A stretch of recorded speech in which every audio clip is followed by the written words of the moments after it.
The morning light fell hard on the rows of weathered barracks at Camp Huntsville, Texas, spring 1945. Dust rose from the boots of American guards as they led a group of German engineers, former men of the Wehrmacht, through the narrow path between the huts. The air smelled of pine resin and rusted nails. Captain Robert Mills stopped, pointed at the sagging roofs, and said the line that would echo through their memories for decades.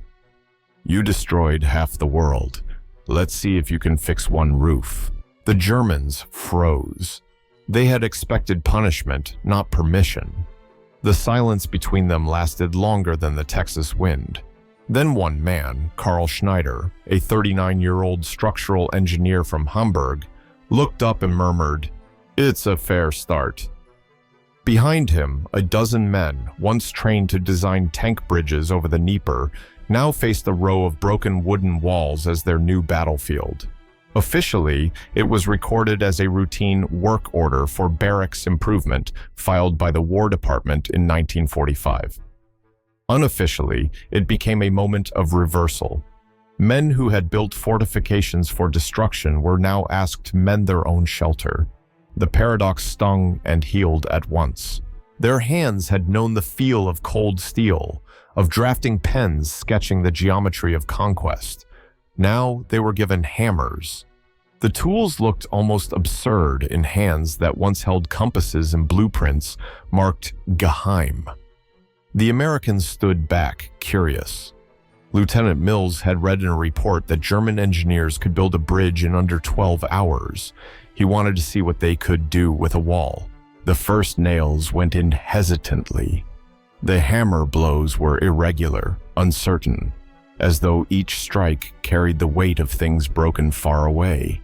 Bridges on the Rhine, houses in Rotterdam, the cities their bombers had leveled. But the work steadied. By noon, boards aligned, gaps vanished, and the smell of cut timber replaced the sour odor of damp barracks. Lunch came in tin trays, beans, cornbread, black coffee.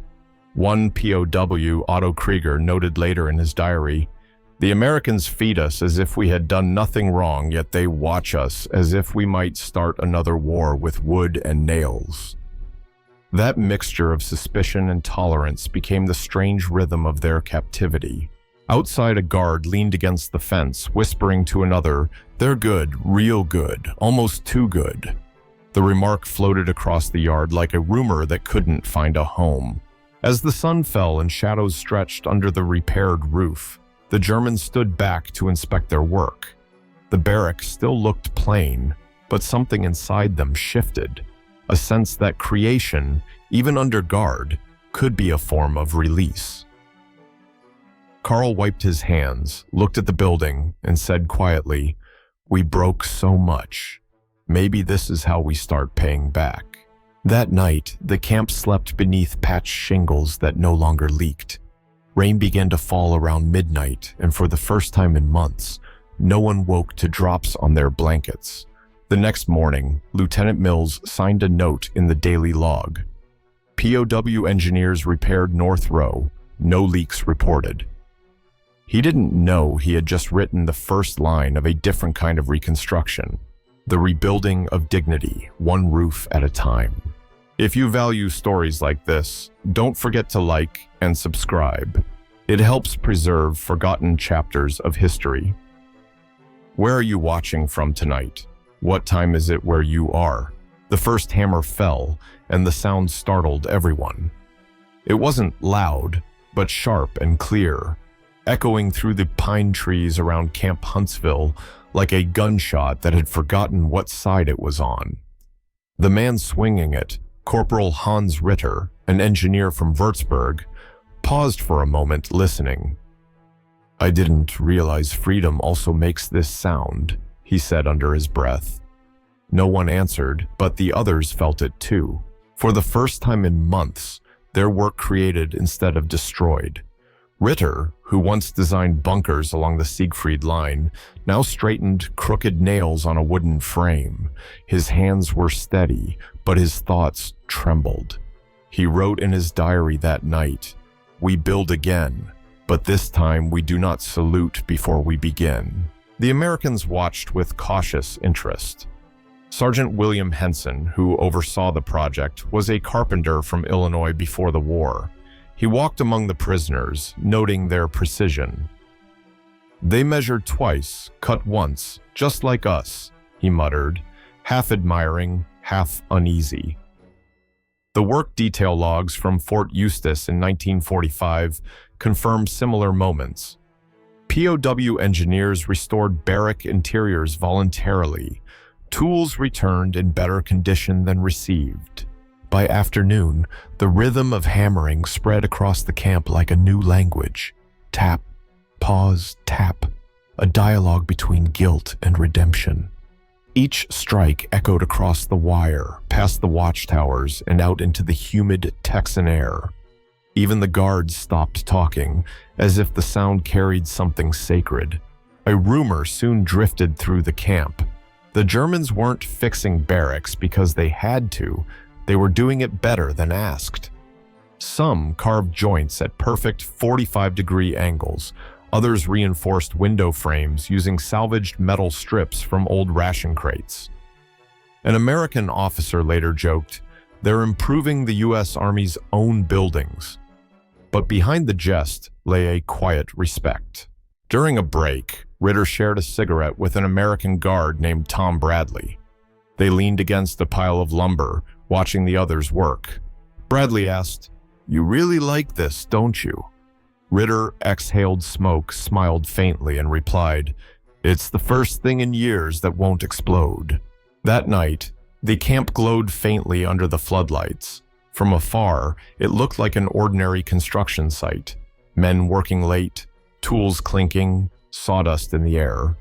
But to the prisoners, it was a kind of absolution. The hammers spoke where words failed.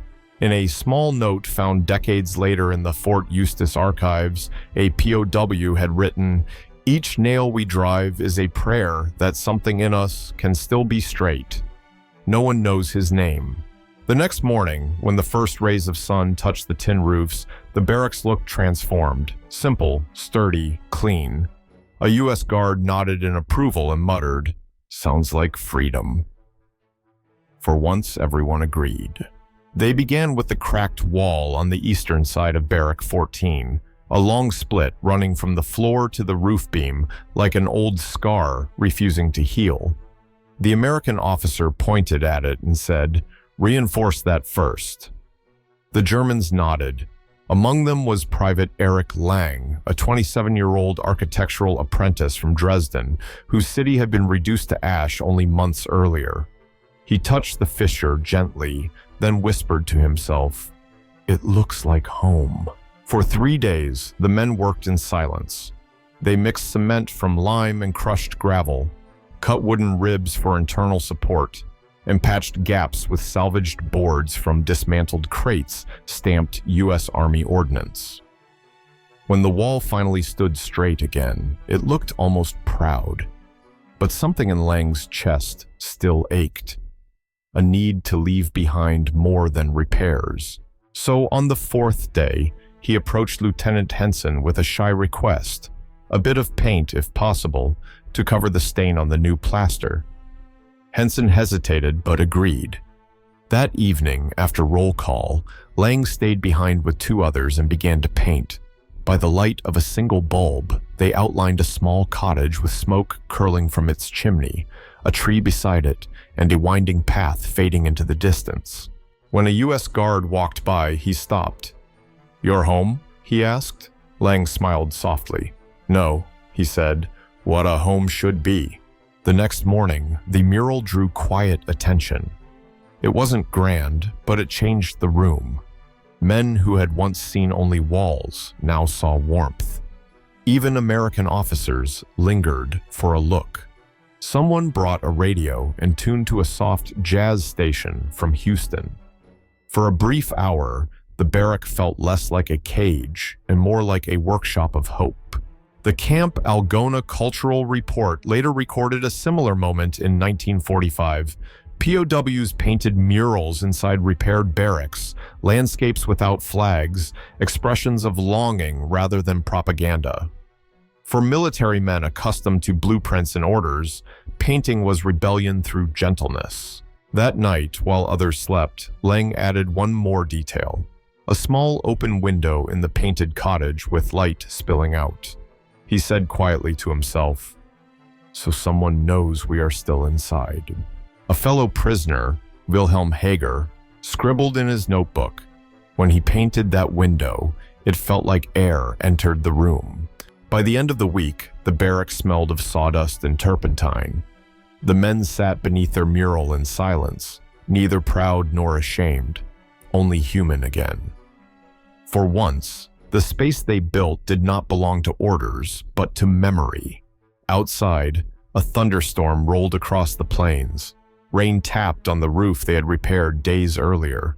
The water didn't seep through, it only sang against the tin. Inside, the painted smoke rose toward a ceiling that held firm. Winter arrived early in Iowa in late 1945, and with it came the true test of what the prisoners had built.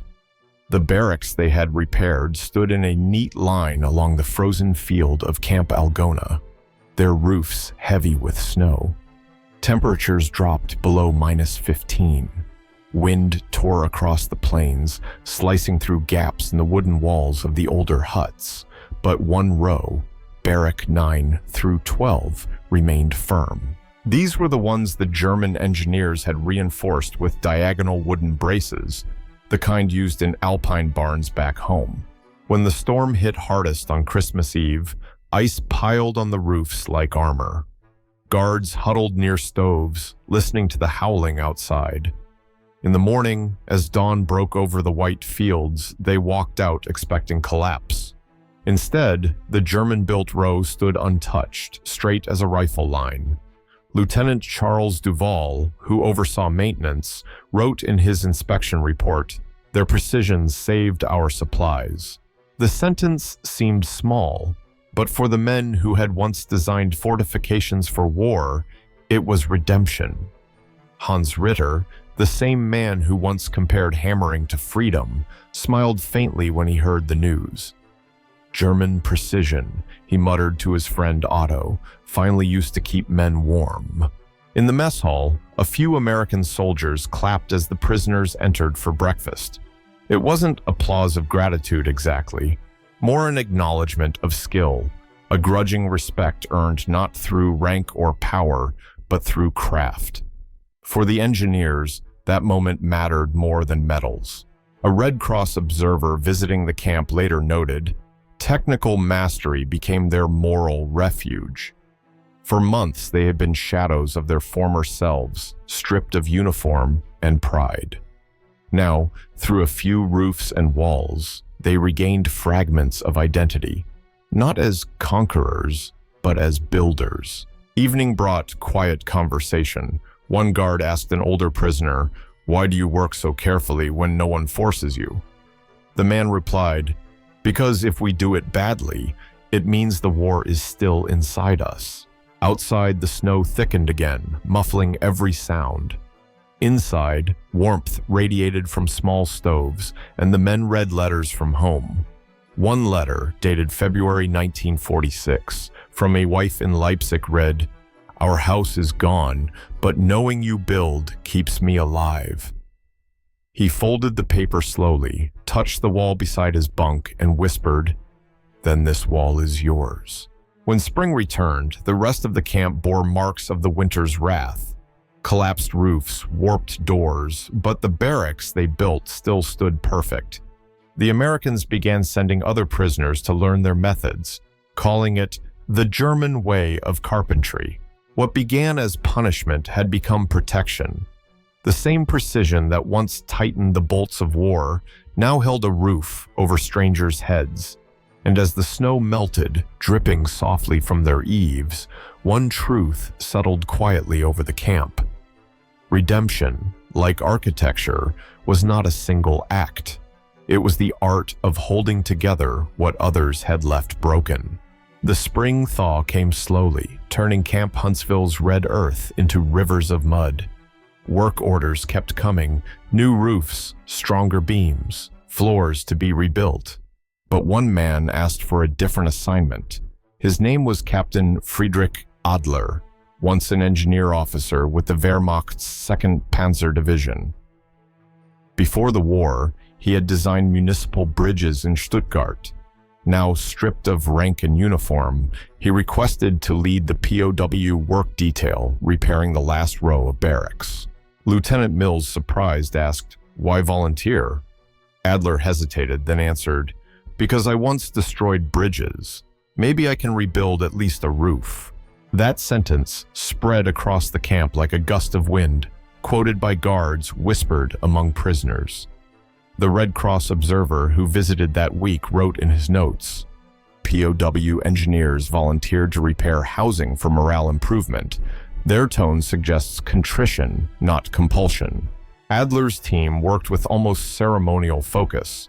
He measured every beam twice, cut each joint with mathematical precision. The Americans joked that the Germans were over-engineering a wooden hut, but they let them continue. Soon, the rebuilt barrack looked unlike the others, perfectly aligned panels, fitted insulation, even a small drainage system along the roof edge.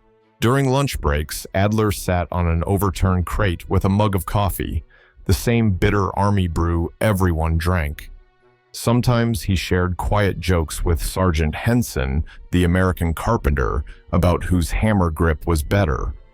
One afternoon, Henson offered him a cigarette and said, "You don't seem like a man in prison." Adler looked at his calloused hands and replied, "Maybe that's because, for the first time, I'm building something that won't fall." Around that time, the U.S. Army's internal morale reports noted a 37% improvement in behavior among German POWs engaged in skilled labor. The reason wasn't discipline, it was dignity. The ability to create gave them back a sense of control. That evening, as rain swept across the camp, Adler remained at the site long after curfew, patching a crack in the corner beam. The guard watching from the tower yelled for him to stop. He shouted back, "Just one more nail." Inside his bunk later, Adler wrote in a small notebook, "War taught us to measure destruction. This place teaches me to measure patience." By the next morning, the repaired barrack gleamed under the sun, the wood still wet from rain. A few American soldiers came by to inspect it, one of them running his hand over the smooth edge of a window frame. "Feels better than my house back home," he said with a grin. When Adler overheard that, he smiled for the first time in months. The sentence felt like an absolution, proof that his hands, once used for conquest, could now build comfort. Viewers, let me ask you something. If you were in his place, given a second chance to fix something you had broken, would you take it, or would you turn away, too ashamed to start? By midsummer 1946, the heat at Camp Huntsville shimmered above the rooftops, bending the horizon like glass. The repaired barracks gleamed under the southern sun, their tin roofs reflecting silver light into the barbed wire fences that ringed the camp. One afternoon, as the engineers finished installing a new gutter system, a sudden burst of sunlight struck the metal sheets and bounced onto the fence. The steel wire, once a symbol of captivity, shimmered so brightly it looked almost like threads of gold. A young POW named Dieter Kraus shielded his eyes and said half to himself, "It almost looks beautiful." The American standing beside him, Sergeant Bradley, wiped the sweat from his forehead and replied, "Then keep building until it is." It was a small exchange, but for everyone who heard it, something shifted. The men who had spent years seeing fences as boundaries now saw reflections instead, lines that could divide or illuminate depending on the angle of the sun. That day, the engineers finished the roof earlier than expected, so they were allowed an hour's rest. Some sat in the shade, others took off their shirts and lay on the warm boards. For a few minutes, the camp didn't feel like a prison. Inside Barrack 9, Karl Schneider opened a letter that had finally arrived from Hamburg. It was written on faded paper by his sister. "The factory is rubble, but I found your old drafting pencil under the stairs. I kept it. Maybe one day you'll draw again." Karl read the words twice, then pulled the pencil from his shirt pocket, the same one he used to mark wood panels in the camp. "I already have," he whispered. Nearby, the Americans prepared lemonade for the workers. It was a rare gesture, but the guards had started to see the Germans less as prisoners and more as craftsmen finishing a shared project. Someone even turned on a radio. Glenn Miller's Moonlight Serenade played softly through static. A rumor soon spread that the Army planned to send some of the POW engineers to local farms to assist with irrigation and housing repairs. For men who had crossed continents behind tanks, the idea of fixing fences and roofs in Texas fields seemed almost absurd, but also strangely right. At sunset, as the workday ended, the sunlight hit the barrack roofs again, flooding the camp in orange glow. The same metal that once caged them now cast reflections across faces tired but free in spirit. Adler, the former captain, stood by the fence looking at the sky. He said quietly, "It's strange, isn't it? We're still surrounded by wire, but somehow I feel less trapped than I did at the front." Viewers, what do you think? Can light really change the meaning of a fence? Or is it the heart behind the hands that build it? When night came, the reflection faded, but the image stayed, barbed wire catching sunlight like a halo. For those who saw it, that day marked a turning point. Captivity no longer looked like punishment. It looked like the beginning of redemption. The war had ended long ago, yet echoes of it lingered in the quiet places. 12 years after the last German prisoner left Camp Huntsville, the site stood mostly abandoned. By 1957, the wind had claimed what the years hadn't: paint peeling, weeds curling through the wooden floors, the faint smell of rust and pine long gone. The U.S. Army had decommissioned the camp, selling its timber and tin to local families for barns and sheds.